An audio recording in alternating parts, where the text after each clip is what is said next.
All right, welcome to episode 74 of the At Bat podcast presented by WARR Media, where we give you our thoughts on the latest Chicago baseball news, as well as take a trip around the league. I am Saul Rodriguez. Today, I'm joined by Gabriel Wilkins, who, of course, you can see on his podcast, The State of Gabe, available exclusively on Spotify.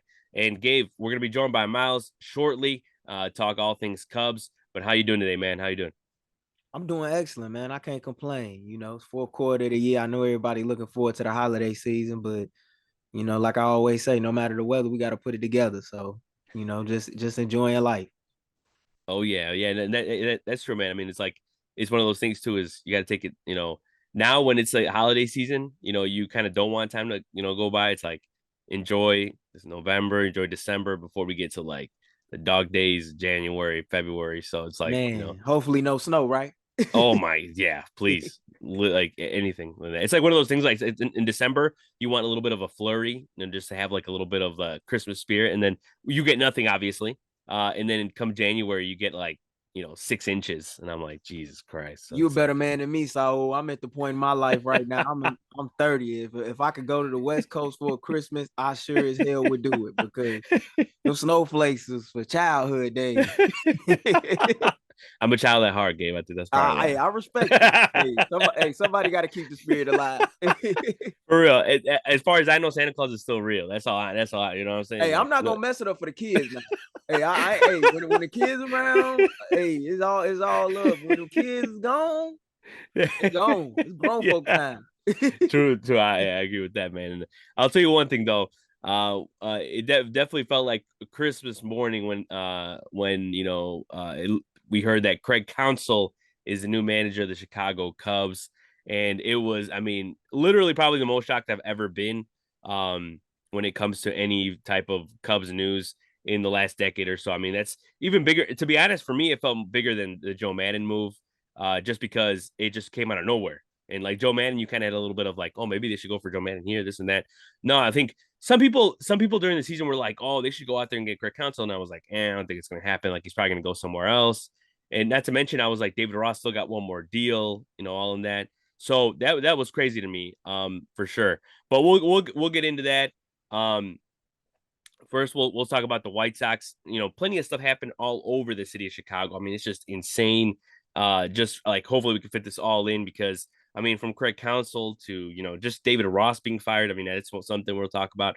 Marcus Stroman opting out. Yan Gomes, Kyle Hendricks, they're staying. The Gold Gloves, the 3 Gold Gloves, one on the north side. Luis Robert losing out to Kevin Kiermaier. Tim Anderson opting out. Liam Hendricks. Jason Benetti leaving the Sox booth. So just plenty of stuff. All right, we're gonna welcome in now Miles Porter, who's reporting from his job right now. I said it last night. I was like, because Miles was like, hey, I could squeeze in, during work. I'm like, he's not an MVP for nothing. Miles Porter's here. How we doing, Miles? Hey, doing good, man. Busy day in Northwestern, and man, I couldn't miss this one. We got some big stuff going on in the baseball community, man. So ready to get to it. Yeah, and of course, I mean, I was telling Gabe at the start, with all the stuff going on in Chicago, from Tim Anderson to Craig Counsell. I mean, it's just all like Yeah. it feels like the center of the baseball world right now because so much stuff is going on. But the one thing that we'll for sure start off with is, of course, Craig Counsell going to the Cubs on a 5-year deal, $40 million deal. That's the highest annual value deal for a MLB manager in the history of the game, which is crazy to me. And first I was, and I said it, it's probably the most surprised I've been. But what were your initial thoughts, Miles? Because I mean, you called me. I was in the middle of something I could not talk at the moment, but I like when I saw you call me, I saw a couple some friends text me as well. Like I got I literally just saw my friend's text also that said, "What a Cub upgrade." And I was like, "What is going on?" And I looked at Twitter, and I was like, "Oh, okay, all right." Yeah. What did you think, Miles, off the bat? I mean, honestly, very, very surprised. I didn't at first. I wasn't sure if that move had actually happened or not, and this was Yeah. one of those impulse reports that came out. We've seen that in the past where someone Mhm. is reporting something that isn't official yet or not true. Um, but once reality set in, and we see David Ross as the manager of the Cubs, I mean, being removed dismissed, as I should say, as a manager of the Cubs. Um, I was surprised, and I never really looked at David Ross as like the long term option. Mm-hmm. I always felt like 2024 there were still some things that he had to prove a little bit as a manager, just in terms of decision making and whatever the case may be. And really, I thought that he did such a great job with the group of guys that he had and what he had to work with. Um, I was just shocked, and I'm super happy that Craig Counsell is he's a Cub now, and all of my Milwaukee teammates don't like them. For the majority of them are not happy about it. Um, so I think it's great. It shows that the Cubs are really serious and they're really going for it now. Yeah, I mean, and I didn't even mention this, just the fact that they get one of the top managers in the game is also one of the main things. I mean, it's crazy to me. It's Yeah, crazier to me just the fact that what type of manager he is. That's what is crazier to me compared to like him coming from Milwaukee. Like I'm like that it's still it's coming from a rival. I think it's hilarious. And how mad they are is just also funny to me because they were even like they put on his or they vandalized like his like the baseball oh, field, it's like the like the park, right? like the The baseball field, yeah, field, yeah. like and like it literally they just spray painted the word ass on front like in front of his name, like what? That's lame. I'm just like, Don't do oh that. my god. Like it just they're that mad, dude. And they're like, I sent people take out signed jerseys of Craig Counsell, like take it off the wall. I've seen, it's crazy. And then also just the fact that like the Milwaukee Brass was saying, that we didn't lose Craig Counsell. Craig Counsell lost us. And like all this stuff that was coming out and like literally as soon as he got or that was announced. But Gabe, you from the other side of town, man, what were your thoughts on this? Because this is something, like I said, it shook the baseball world. It also is going to set a precedent when it comes to manager contracts. Like what were your thoughts overall on this crazy swap? Man, that was we want to talk about a gangster move. That was a gangster move. Um, when you are playing backdoor while you have a manager trying and he was interviewing with the Cleveland Guardians, the New York Mets. It was no report out there that the Chicago Cubs were interested in the services of Craig Counsell. Nothing at all. Nothing. And then all of a sudden, Rosenthal comes out saying, well, Craig Counsell is going to take a job, but it's not going to be with the Guardians or the Mets. And it won't be with the Brewers. He's going to be going to another team in the National League. Then that's what made your antennas perk up. Like, what's going on? And then when you see that the Cubs did it, you want to talk about a big move.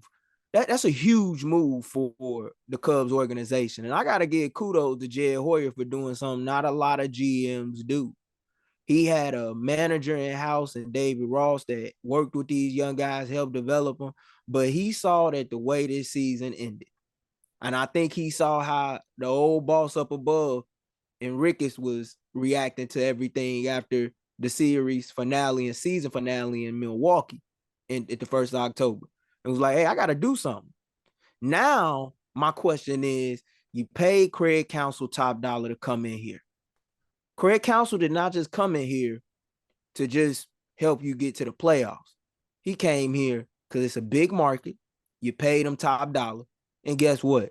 Now it's time to pay some of these free agents on the market top dollar as well. Or maybe acquire a guy that's in a situation via trade, such as a Juan Soto or Pete Alonso. I think this is the first of many big moves for the Chicago Cubs. And one thing I get the Cubs credit for that a lot of organizations in this city aren't doing right now is they're acting like a big market franchise.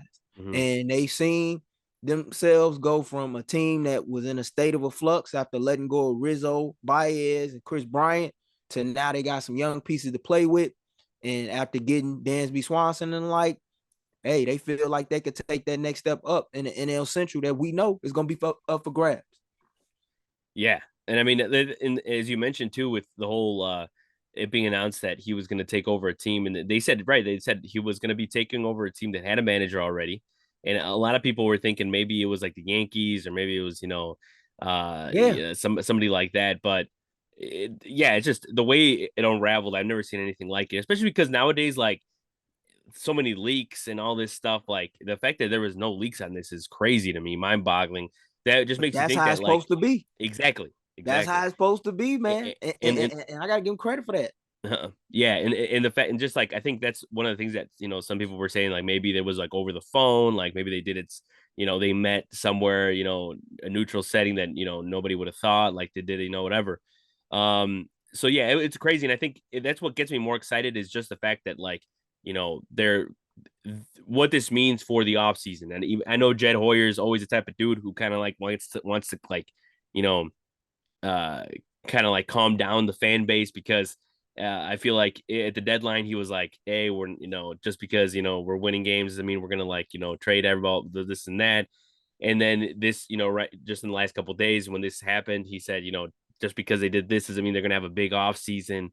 And I'm like, damn, Jed, like let me just enjoy this, man. Like, No, like I'm he like, playing. He playing chess.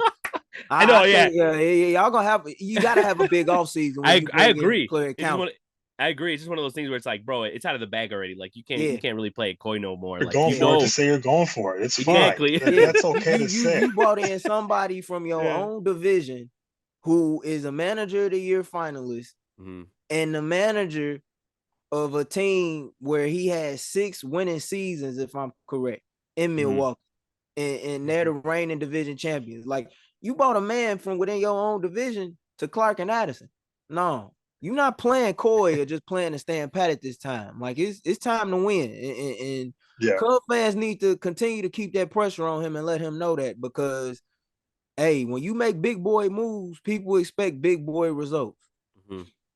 Yeah, and exactly. And I think, and the flip side of things, obviously David Ross was let go, right? And I think that was one of the things that kind of like, people were saying the Cubs were bearing the lead here because some of the stuff that was coming out, just Craig Counsell, which rightfully so, right? Like, he's the big story here, but I kind of felt it was one of those things where, like, regardless of how you felt about David Ross, still kind of felt a little bad for him just because of how much he means to this organization.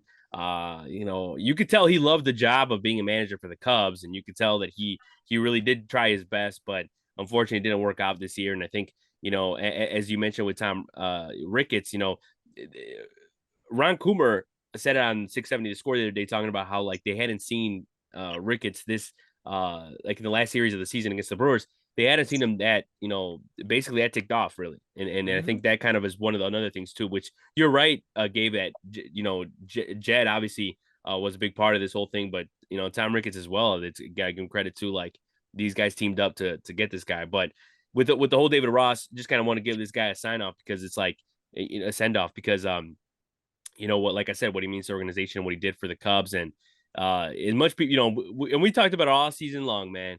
We're like, how do you feel about David Ross moved this time, David Ross this, and a lot of people didn't like it, plenty of times, and I understand where even I had some times where I was like, man, was that the right decision, or could we have done that? But he was still growing as a manager. I think that's what a lot of people didn't realize or didn't think about it is like Yeah. he's only this is his first managerial job. He went straight from the game to this, and he would so I think it was a little overblown the hate for it, and it's like every I swear every time the Cubs lost this year, I promise you, almost every single time the Cubs lost this year, the replies on Twitter was always fire Ross. It was always there was always at least 5 or 6 fire Rosses every single time. So those people got their wish. Yeah. Unfortunately, the way that it happened, I felt like was kind of a little grim. But it is like as Gabe, back to what Gabe said as well. Baseball is a cold business, and that It definitely is, but it I is. gotta say this though. You know it's gonna be real funny. How much y'all want to bet? So if David Ross don't get another managerial job in the near future, you might see him doing analyst work on Marquee. Oh yeah, and Cause he hey, is he can That seems still to be play the that. trend with every yeah former player. He still yeah he still can play that 2016 World Series card. I was part of yep that team. You gotta look out for me. yeah. So they're gonna look out for Yeah. David Ross, man. David Ross gonna keep a check coming one way or another from the good people on Clark and Addison. Please believe it. Yeah. Join Dexter. Yeah. Yeah. And not to mention, like he really has no reason to take a job next year. He's still under contract. He's still gonna No, get paid by the Cubs, so he really has no need to take like a managerial job next year. It's they not gonna like this. take care of him. Exactly. It's not like this dude's like 70. Like, Paparazzi, relax, bro. You did your yeah, job. If I'm you, I'm kicking you right yeah. Yeah, go ahead and do It, that post game show, man. yeah, now. Uh-huh. exactly. So, well, Miles, what are your thoughts on the whole David Ross letting go and just some memories with David Ross? Like, how do you feel about him? Not being the Cubs manager anymore. I mean, I think good points are made in terms of this. He was still growing as a manager, and even though I had my critiques for him, I thought that he was such a great fit for kind of the development of this ball club in terms of where we were at since we parted ways with a lot of players that we became accustomed to, and he was a part of us growing fond of new players on this ball club that we all love to watch as Cubs fans and just you know I think he did the best that he could. I don't think he did a horrible job. Um, if he was a Cubs manager for another year, I would not be upset with it at all. I was pretty satisfied with David Ross. Some small moves here and there. Yeah, it's like you said, it's a cold business, man, and Cubbies made a business decision. I truly believe this is nothing personal. I think we can all agree on that. Um, it's hard to compete against with someone like Craig Counsell, who is as seasoned as he is. Uh, and so I understand Jed's point, saying when an opportunity like that comes along, he can't exactly pass on it. Unfortunately, it came at the expense of David Ross, but I mean, I have nothing but great things to say about Greco Rossi, and I'm hoping to see him kind of like what Gabe said. I think it'd be cool to see him as like an analyst Mm-hmm. because I think he did that a little bit with ESPN. I think the year after the World Series, if Yeah. I'm not mistaken. I remember him and Jason Hayward were playing catch. Mhm. That was Mm-hmm. awesome. That was one of my favorite moments, just in terms of this post World Series era. So I'm wishing all the best to David Ross, and I'm hoping he's still involved to some sort of extent. And hey, man, you're getting paid. You deserve it. You Yeah. deserve it, Rossi. You're good. I could understand if he maybe felt a little bit blindsided. At least take that, and I have nothing but great things to say. Yeah, and not to mention like, with David Ross and, like Jed Hoyer, at least had the respect to enough respect for him to go to Florida and go to talk to him and say it to his face, which I thought was great because who knows how all these things unfold and all that. And like I wouldn't be surprised if some managers gotten fired over Zoom or something, which it is what it is the new times we live in. But I will say I got to give credit to Jed Hoyer for going down to Florida and telling him face to face because and he did Mhm. say they did say that the reports were that he was pretty blindsided. He didn't see this coming whatsoever. So which even though people were saying like, oh man, that he was blindsided before the before that was released, I'm thinking to myself, man, maybe there was some talks, maybe like, hey, we'll like we'll see where things are at, no blah blah blah. No, but I guess they definitely they had no conversations like that whatsoever, and they just went for it. Hey, So look, Saul, it's you crazy. you you you you gotta do the due diligence if you gonna be that gangster. Yeah, Fire yeah, man on yeah. his day off when he not even looking at his phone. You Wait, can't was it do on a that, man. Friday?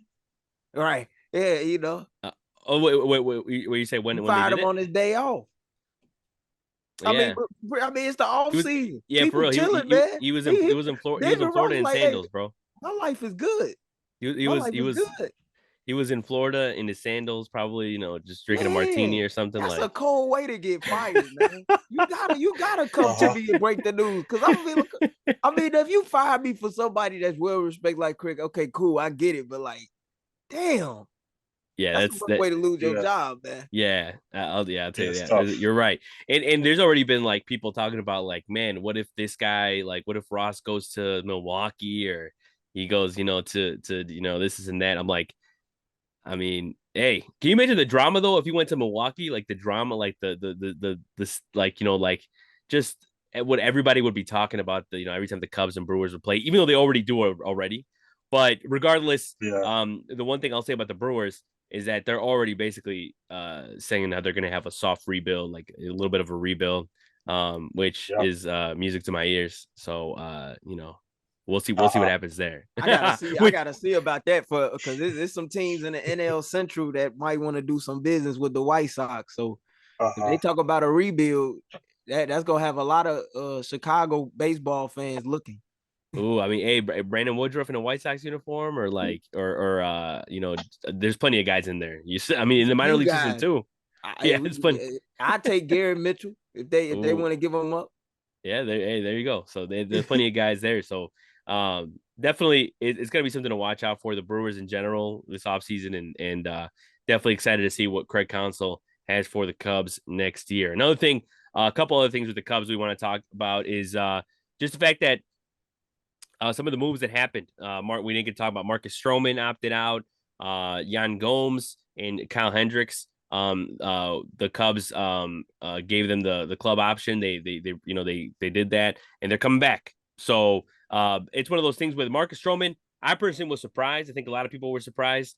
But because it was one of those things that with the way his season ended, with the numbers that he had towards the end of the season, a lot of people thought that he was better off coming back and pitching, for a better contract next year. But I think that it was one of those things too, where maybe him and his team thought that he did enough to garner a decent contract, to say, hey, that was all on injuries. He had a good first half. He was an all-star, that he played enough to played enough good baseball to make a claim and say that he deserves a solid contract. I think that's the way that it probably went. But I will say this opens up about $15 to $20 million for the Cubs to give to another player, to give to another starter. So that's a positive in itself. That part is positive. I was welcoming Stroman back. I know there's plenty of people that were like they were like they'd be fine if he left or whatever. For me, the more starters the better. So I kind of wanted him to stay just because he was already familiar with the team, familiar with the catchers, familiar with Yan Gomes, whatever. So I was like, might as well come back, but it wasn't meant to be. But glad that Yan Gomes is back. Glad that Kyle Hendricks is back, because again, a guy like Yan Gomes can teach a guy like Amaya so much. Kyle Hendricks is Kyle Hendricks. Why not? And they have plenty of guys that are coming up in the system, like Cade Horton. Jordan Wicks is a shot to be in the rotation next year. I saw Drew Smiley coming back. Some people were very happy with that move, but it's one of those things where it's like, I don't blame him for the money. And two, depth at the end of the day. Like if you have injuries and you're starting Drew Smiley instead of some guy who has never pitched a game in the big leagues, I'm going to give it to Drew Smiley. Like, why not?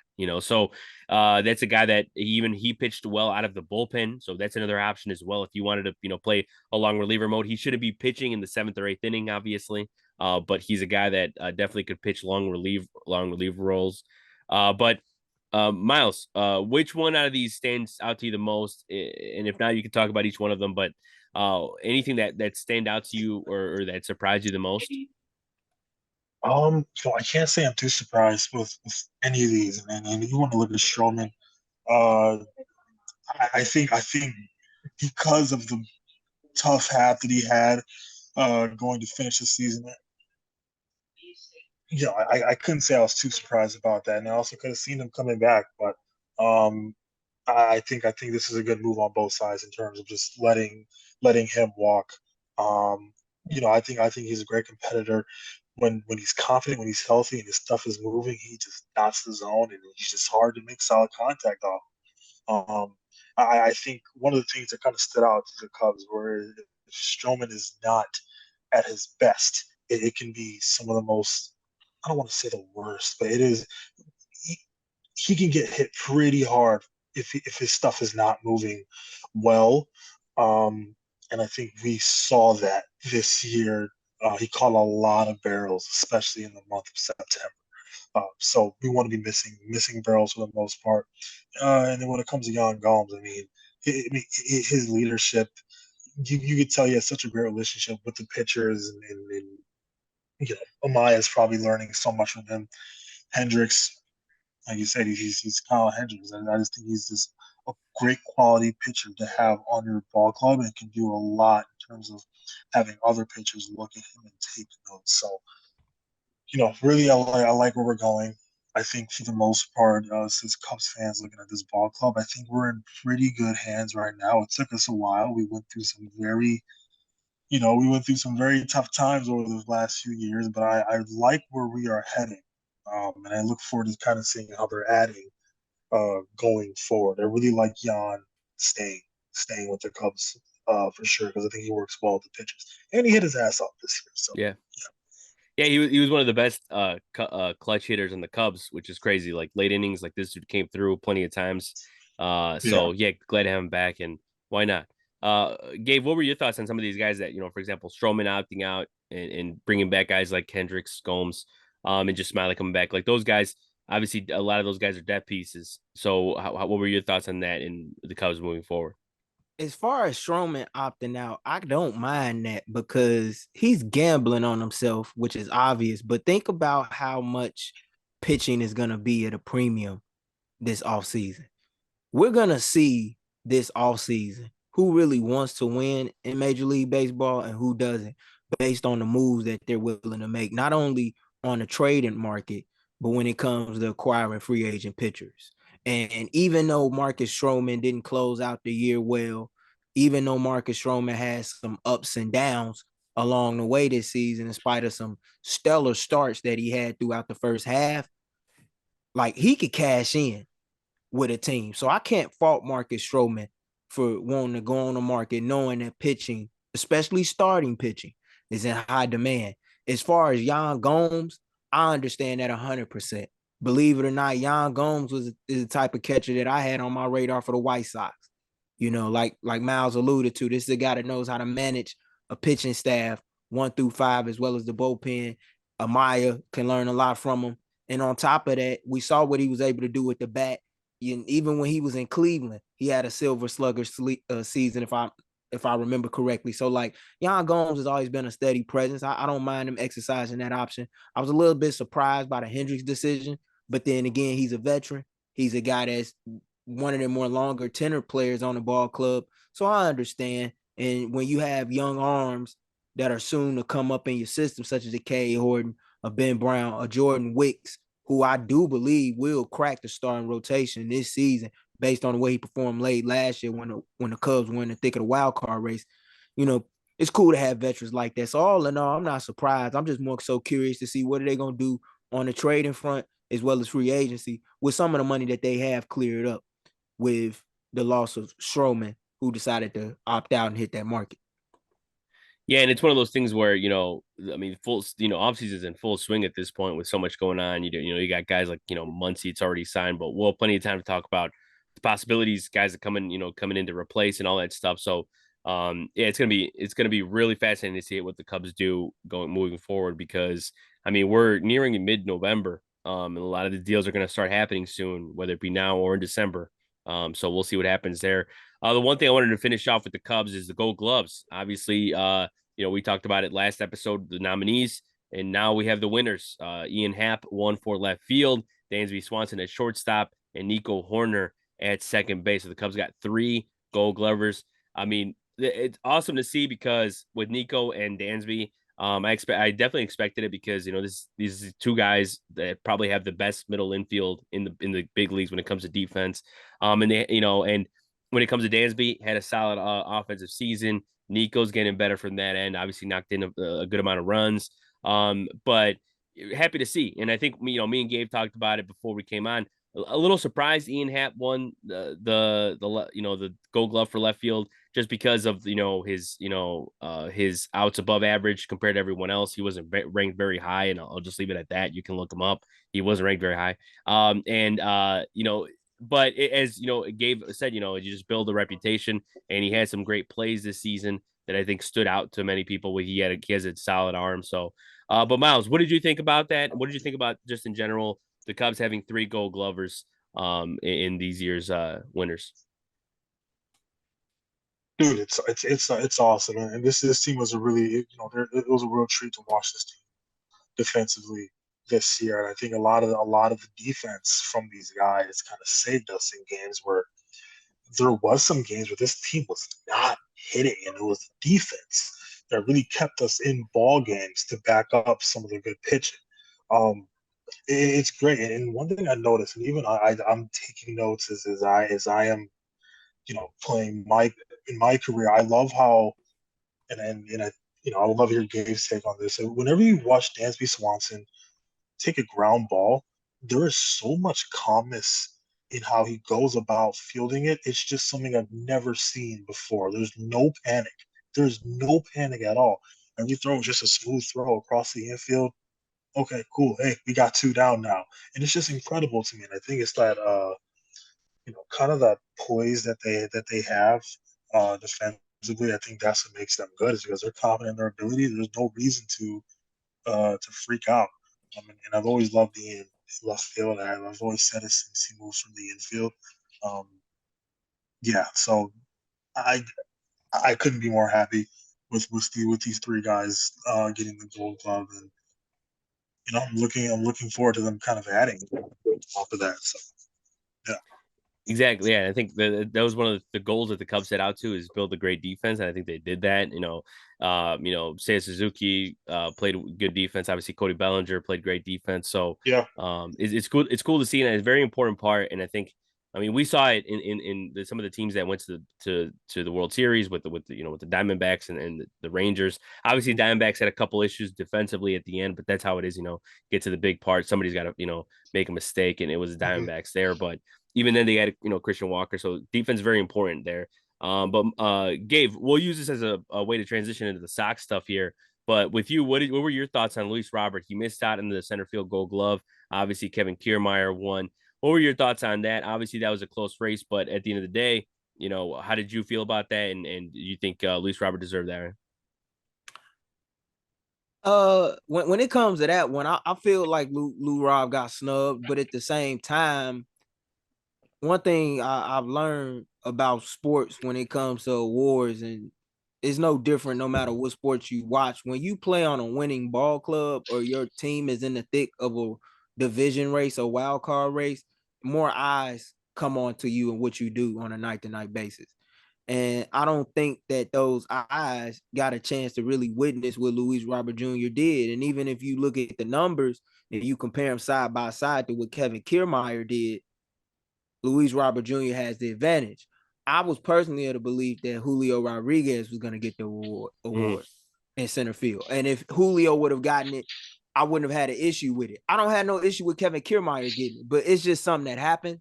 I mean, if you Luis Robert Jr., you just got to use this as motivation. You're not sweating it because you won one before as a rookie in 2020. You're not sweating it because you're a Silver Slugger finalist. You're not sweating it because you could be possibly selected to be a member of one of the all MLB teams. So, and you are all-star this season, and you made some historical feats and accomplishments, but you also using this as motivation in the back of your head, saying, hey, what can I do to turn my game up to go to another level in 2024 on a White Sox team that not only needs me to be the face of this franchise, but needs me to help them return atop of the American League Central, where you had a Minnesota Twins cutting payroll. You had a Cleveland Guardians wondering whether or not they should trade Shane Bieber or not, and the like. So it's a lot to be had. But as far as with the Cubs, when you got a defense like they do with Swanson and Horner up the middle of the infield, as solid as they are, that's gonna give you a chance, like Miles said, to win more ball games than not. We saw that with the Cleveland Guardians a year ago in the American League Central with 3 Gold Glove winners in their outfield, and in turn they won a division title and they got within a game of the ALCS. So, hey, defense matters, and I think that's what guys on the South Side, particularly in the front office, are looking at when they say we want guys that play faster and defense in the building, so that we could give our pitchers a chance and our team a chance to win games. Yeah, 100%. I think it's one of those things I think some teams overlook. There was I mean, you look at the Phillies from a couple of years ago where they were just mashing and not really worrying about defense, which, to be fair, they made it to the World Series. So it's one of those things where it's just, whatever you could do better, and it just works out for you. But I think in the long run, you see that defense for a team that doesn't have as much, offense does help out a lot. And I think teams are finding that out. And I think that's good for the Cubs going forward. But we do have to let go of Miles here. I want to thank him for coming on live from work. Appreciate it, man. And we'll catch you next week. on another episode of At Bat, man. All we go, fellas. Looking forward to talk more baseball next week. You guys have a good one. All right. So moving on to a couple other White Sox stories. And Gabe, the one thing that you reminded me, obviously, like I was putting this rundown extra late. It's been a long week, just getting over a cold, but back into it. Tim Anderson is for sure one of the biggest stories in the city of Chicago. He opted out, or they declined his option. Sorry, right? Correct. They declined his option. They declined his option, gave him $1 million buyout, so he's yeah. in the free agency market. Which I think, and me as a Cubs fan, I think I was personally surprised, and you can tell me how you felt for it. But I was surprised because the whole, they didn't trade him. They kind of, seemed like they wanted to keep him for like maybe the next trade deadline if he does well and whatever, or maybe just give him one more year on the South Side. And it's very surprising that they just declined his option. But I think it's sort of a statement for what kind of Chris Getz and the new regime kind of want to do with the whole thing going on with the whole new team that they have there. But you tell me, how did you feel when you heard the news? And I know like this guy was the face of the White Sox for a while. So how did this impact you, and what did you think when you first heard this news? I was somewhat surprised that Chris Getz had the balls to make that decision, but I wasn't surprised that he did, if that makes sense. And the reason why I say that is because Tim Anderson, in spite of batting 300 or better in 3 out of his last 4 seasons, had a season last year that I know he would like to forget. And for the first time, I feel like all the off the field reports and the drama combined with his injuries that transpired out in Minnesota, where he hurt his knee and had to miss an extensive period of time in April when the White Sox went on a 10-game losing streak. And that's basically where you can honestly say the 2023 season was lost when you look back at it and examine it with a full scope. I think all of that is what led us to where we are now. He tried to come back quick, wasn't able to recover. We know that Tim Anderson, when healthy, was one of the best in the business at driving the ball to right field. However, he's always had a low walk rate. You add that on top of the fact that he's had some injuries that have taken him out the lineup for an extended period of time over the last 3 years. And you look at the ball club's record with him in the lineup versus without him, even though it speaks in favor of him when you say, like, is the White Sox go TA goes? Well, that was the case last year. And it was down for both sides. And you combine that with his inability at times to not be good on a defensive end, is short. It causes you to have to make those tough decisions. Yeah, I know TA is a team player. I know it was a lot of BS narratives thrown at him. But TA, in spite of being willing to move over to second base potentially, like, you're banking on a lot for a 30-year-old player who game is very reliant on his athleticism to come back and have a bounce back year for you in a contract year. Like, they can't afford, the White Sox can't afford, in my opinion, as much as I love Tim Anderson, they couldn't afford to give him $14 million and take that gamble. I know it puts a ton of pressure on Colson Montgomery on a minor league level to show improve, but they can get a stopgap guy. However, I want to say this, though, when talking on Tim Anderson, man, he was the player that made me return to baseball as a fan. There was a time where I had kind of lost track of the game a little bit. And my friends were telling me about this young guy that was coming up in the White Sox farm system. And when I looked at him, it was kind of like the Elvis movie with Tom Hanks. I was like, oh, he's black.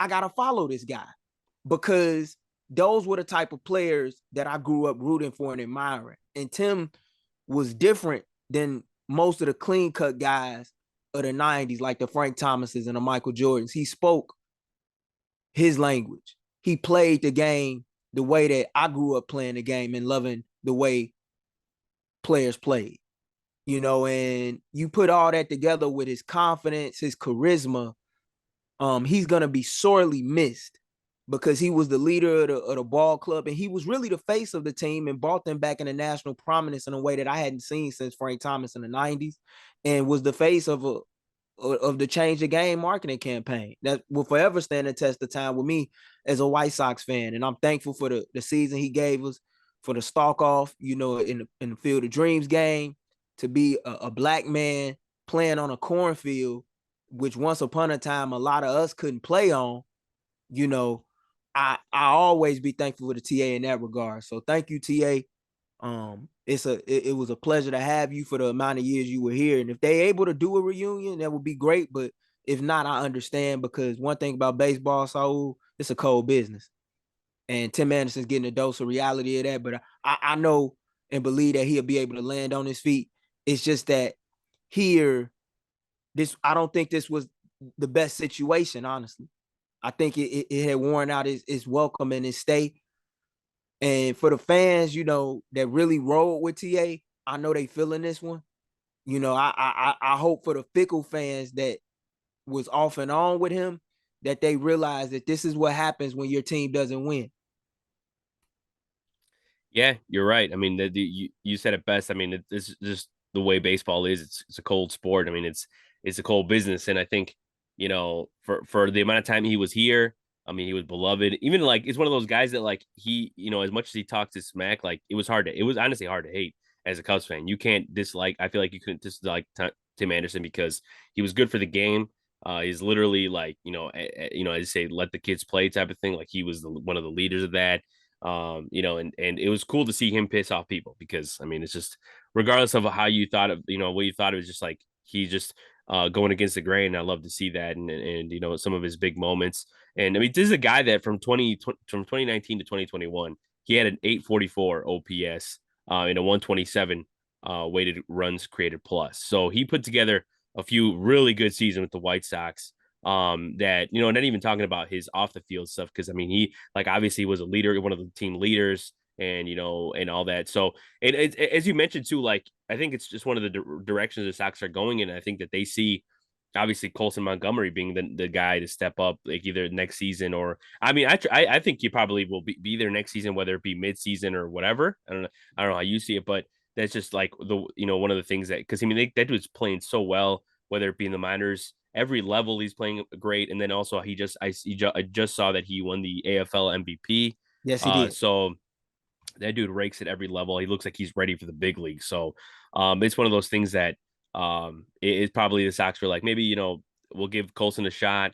If not, you guys have plenty of guys that you guys can switch around and all that. And Tim Anderson, of course, will find a team sooner rather than later, because I mean this guy, is obviously a guy that a lot of teams would like to have just because of his passion and also bounce back. Because I mean he's 30 years old and we know how he can hit. You mentioned it. He's known as one of the best guys that hit to right field. I think teams are going to value that a lot.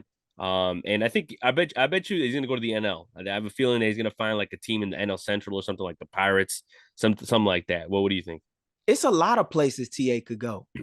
You talk about the National League, the Dodgers will be a perfect fit for him. The Atlanta Braves will be a perfect fit for him. And playing in a city like Atlanta, being a Southern kid like Tim Anderson is, coming from Tuscaloosa, Alabama, being close to home, I'm pretty sure he would love that. My only question is, when it comes to Tim Anderson, is what position is he going to play? Is he going to play shortstop? Is he going to play second base? I think long term, if he wants to make big time dollars and take a gamble on himself, he would take the ultimate gamble and he would switch positions to play second base on a winning ball club and take a 1-year deal somewhere within the ballpark of $10 to $12 million. I think that's what it's going to take for him in order to maximize his value on the free agency market come the following year in the winter months of 2024. That's what I believe will have to happen.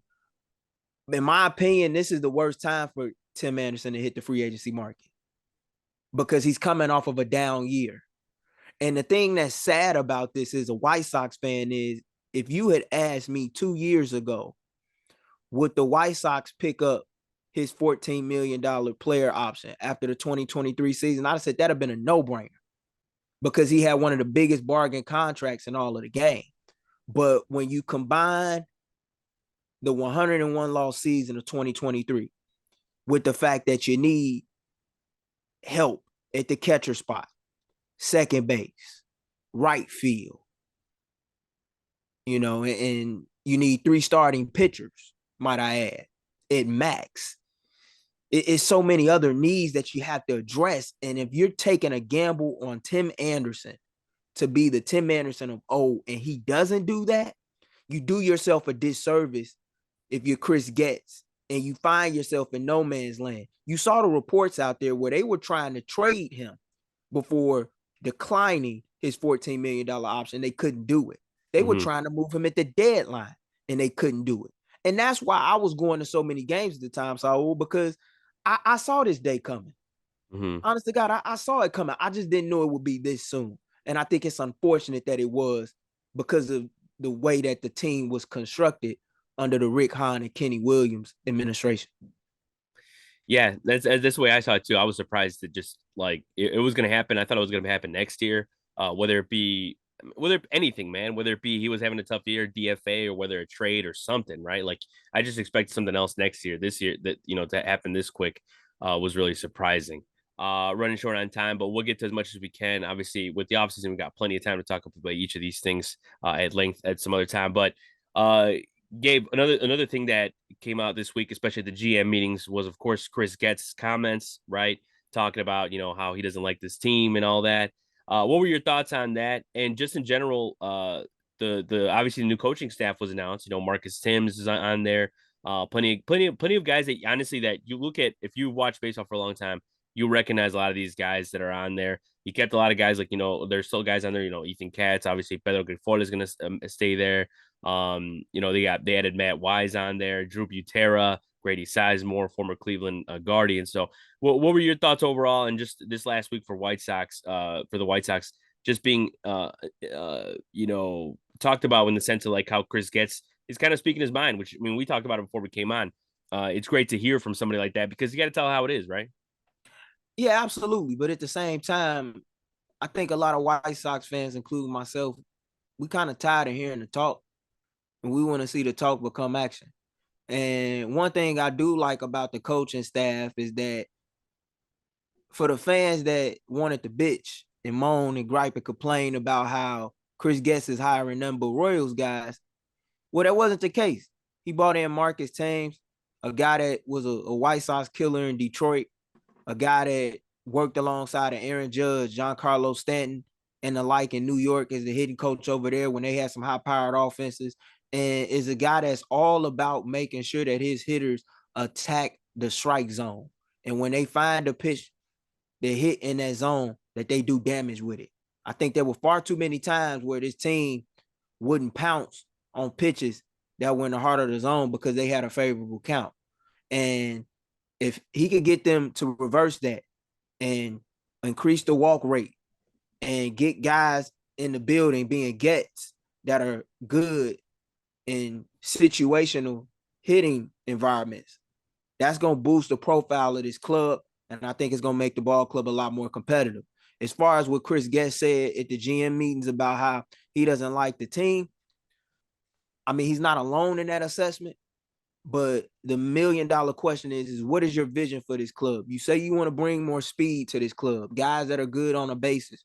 You say you want to bring better situational hitters to this club. What's your vision? We're going to find that out. And I think fans need to be more patient in regards to allowing Chris Getz to show you what that is. And then once he shows you, we can seek to assess once the games in the first pitch, opening day is thrown. So I'm just taking a wait and see approach. I'm not getting too high or low on Chris Guest's comments, but I do like the fact that he's seeking to build this club in his vision, the way that he sees it. And I also like the fact that he's bringing in former professionals who have played this game to serve not only in the front office, but in the clubhouse as coaches. Even if you look on the front office side with like guys like Gene Watson, he wasn't a minor leaguer, but he was a college player. Like all these guys have backgrounds within the game of baseball. And I think that's a good thing. I'm not going to knock that. Doesn't mean because they have that they're going to be successful, but I think it helps because when you got young guys that seeking to make their foot in the league or make their mark in the league, you need guys to pull them off to the side and be like, hey, young fella, let me show you how to do this. Let me show you how to do that. And stressing the importance of fundamentals which makes a great ball club. Exactly. And yeah, I definitely, those comments that you made, I mean, yeah, like you said, not a lot of people that don't agree with that, but it's like you got to tell how it is. But as you said, you made a great point is that, you're tired of hearing the talk. And that's true. You got to go out there and do the things that you set out to do. And I think hopefully that this is a sign that he is going to do that, because I mean, I feel like a lot of the things, for example, the Tim Anderson moves that we talked about, like the Tim Anderson move, regardless of like how you feel about that move in general, like it still says they're trying to do something a certain, trying to go into a certain direction. So we'll see what happens in that aspect, and we'll see what he does. But also another thing too was the fact that with the Liam Hendricks move, obviously he's not going to come back next year. How did you feel about that, and were you surprised by it in general? I understand it. It's a saying in sports, like you can't make the club in the tub. And he's recovering from Tommy John surgery, and he's not going to be able to pitch until late September of this upcoming season in 2024 if he's able, to get back right in time enough. So I get that. And when you have several needs that you need to fill, you can't afford to just be paying somebody to sit top dollar. So it would be nice if they were able to bring him back on a short-term deal, but if not, I just appreciate Liam Hendricks for everything that he brought to the ball club. I appreciate Liam Hendricks for his FU mentality, when he was out there on the mound, man, and being that dog that he is and competitor that he is, pitching through pain when most guys wouldn't seek to pitch through it, trying to come back and overcoming, non-Hodgkin's lymphoma, to come back and try and help a team get back in the thick of things when things were looking bleak and dry for this ball club. So I got nothing but love for Liam Hendricks and what he did, not only in a White Sox uniform, but for the community as well on the South Side. And I wish him nothing but the best. But this is the end of an era of White Sox baseball. And it's time to move on to a new era. And hopefully that era is stressing a major importance on the aspect of winning, which is what fans most importantly want to see when they come to the ballpark on 35th and Shields. Yeah, and just to add on to that, I mean, when I was looking at Liam Hendricks' numbers, you'd be surprised at some of these. I mean, he had his most career saves with one team, with the White Sox, 76, more than he did have with the Oakland Athletics, which of course he got known for. Obviously, he was in a setup role for some of those years as well. But he did have 40 with them. Also, he had the best ERA. I know less seasons than in Oakland, but he did have 2.76 ERA with the White Sox in those 3 seasons. So that it's cool to see, and like as you said, what everything that he accomplished, obviously more than just baseball. And he's just a great personality for baseball in general. So whether he comes back to the Sox, that'd be great. But if he goes somewhere else, obviously, we hope we hope for success for him in general. And I think he'll find it somewhere for sure. Obviously, whenever he is able to pitch again.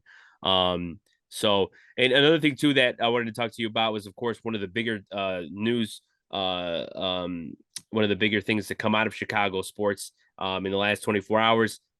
Jason Benetti, he's leaving the Sox booth. He's going to Detroit. I think that's probably one of the more surprising parts of the whole thing, is that he's going to Detroit. But how do you feel personally about this whole situation, and how do you feel, and what do you think about the Sox booth going forward? Who do you think is the guy who steps up? It's unfortunate. Jason Benetti was a hometown product, a guy that was a lifelong Sox fan and got a chance to achieve the dream that he wanted to, reach when he was a kid, and that's be the play-by-play voice of Chicago White Sox. He lived out a lot of people's dreams in the city, and he did it well, and he overcame a lot to get to that point. I respect that. But if it's one thing I know about the White Sox, man, we're going to keep some solid announcers in the building. You talk about a franchise that had Harry Carey before the Cubs did. You talk about a franchise that had Don Drysdale in the booth with Jimmy Pearsall or whatnot. Then you talking about we transitioned from that era to we had Hulk with my man Wimpy, Tom Paciorek. And then, we had Steve Stone. We had Ed Farmer calling games on the radio. Rest in peace to Ed Farmer, guy that went to my old high school, St. Rita. So, like, we've had a long line of solid play-by-play voices, be it on the radio or on television. I think we're going to be fine, man. And to me, that's not my major concern right now when it comes to the White Sox. But if it's anybody that I think could be a great heir apparent to what Jason Benetti provided is Connor McKnight. This is a guy that worked his way up, from 670 to Score Days to being on ESPN 1000, hosting pre and post game shows. And he's called games on a part-time basis for the ball club. I really like what he might be able to provide. And he's a young voice. And I think that's really what these new age White Sox fans should want to have. And somebody that really know the game and know how to break down game and provide, context to what you're seeing on the field, which to me is the most important thing when you're a baseball fan. It's just knowing the game. Exactly. And I think you're right on that. I didn't think about that with Connor McKnight, and just the fact that, younger voices and just some of the stuff that we see with younger dudes in the booth. I mean, just going off on that. I mean, look at Joe Davis and the success he's had in the World Series. I feel like Connor McKnight is definitely the type of dude that's cut from that same cloth as a guy like Joe Davis. That looks at both sides of the ball when it comes to stats and analytics and all that, which is great to see. I think a mixture. I think that's one of the things that you like to see in baseball is somebody who knows both sides of the ball and kind of have a respect for both sides of the ball. You can like one more than the other, but I think we've seen plenty of people hate on one or the other, whether you hate analytics or you hate the old style part of the game. They're both, whether you like it or not, both sides are part of baseball. So you kind of have to look at both and definitely respect guys that are on there. And I like a guy like Connor McKnight that definitely respects that. So it's gonna be it definitely is something I'll keep an eye on, just because I've said this before, big into broadcasting. So like I'm definitely gonna be keeping an eye out, see who the White Sox get there. Even if it's not Connor McKnight, I'm sure the White Sox will pick well, because they have picked well. I mean, Jason Benetti is a guy that I wasn't familiar with before he came to the White Sox. He's a guy that's done a lot of national games, whether it be basketball, football, whatever. So I think they have a good eye for that. I think that they'll definitely get somebody else that fans will fall in love with just tonight, even if it's Connor McKnight, somebody you already know. If he's there for full season, I'm sure fans will definitely come to like him. And I want to say this too, like real quick, like we as White Sox fans, we got bigger shit to worry about, y'all. Like you know what I'm saying? Like, man, we got a team, man, with no middle infield right now. We don't know as fans who our catcher is gonna be. We have not had a solid catcher since the days of AJ Pierzynski. I understand we mourning over Jason Benetti and that we wish him well in his endeavors, and whether he's calling games for the Detroit Tigers on the national level, we big ups to him. But we got so much bigger shit to worry about, man. Like let's find out ways to build a winner, and all the complaining, I ain't with that. You either with it or you against it. And I understand the frustration, but if you think we going through it now, imagine what your grandfather was going through in 1970. You know what I'm saying? If you don't know, ask somebody, man. Like I love to be a historian of this and know the history of the teams I follow. And I don't follow a team in Chicago the way I do the White Sox, and I probably never will. So, I mean, I'm just excited and eager to see what's going to happen over these next couple of months. Most importantly on the free agency front, the trade market that Chris Getz and Josh Barfield and his team are cooking up. 100%. You make a good point. I mean, it's one of those things where at the end of the day, the team, like as you said, bigger fish to fry. So definitely it was one of those things that is on the back burner, and you'd be more worried about the middle infield than who's in the booth. So it gotta be, man. Yeah. And there's definitely a lot of stuff that we'll get into throughout the off season. Which this episode could be longer because of but got stuff to do, and we'll talk more. But the all MLB nominees came out, the BBWA awards came out. Weren't able to get to that today, but we'll get to that in the next episode. Talk about all those, of course. Justin Steele not included in the NL Cy Young. That's something we could talk about as well. And as well as some of the Scott Boras comments, because obviously he's talking Belly, he's talking Pete Alonso, all this stuff. So I want to thank Gabriel Wilkins for coming on with me. Of course, you can listen to his podcast, The State of Gabe. I want to thank Miles Porter as well for coming on live from work. And I do want to mention also with Gabe, of course, he has a new article on Deion Sanders prime time with SB Nation. So definitely check that out. I'll link it in the description for everyone else to read. So once again, Gabe, appreciate you coming on. And for everyone watching, appreciate you watching. Watch everything WARR Media, the Bears Den, of course, in our partnership with Sports Zone as well. Sports Zone Chicago with Sean Sierra. Thank you for watching, and we'll see everybody next week.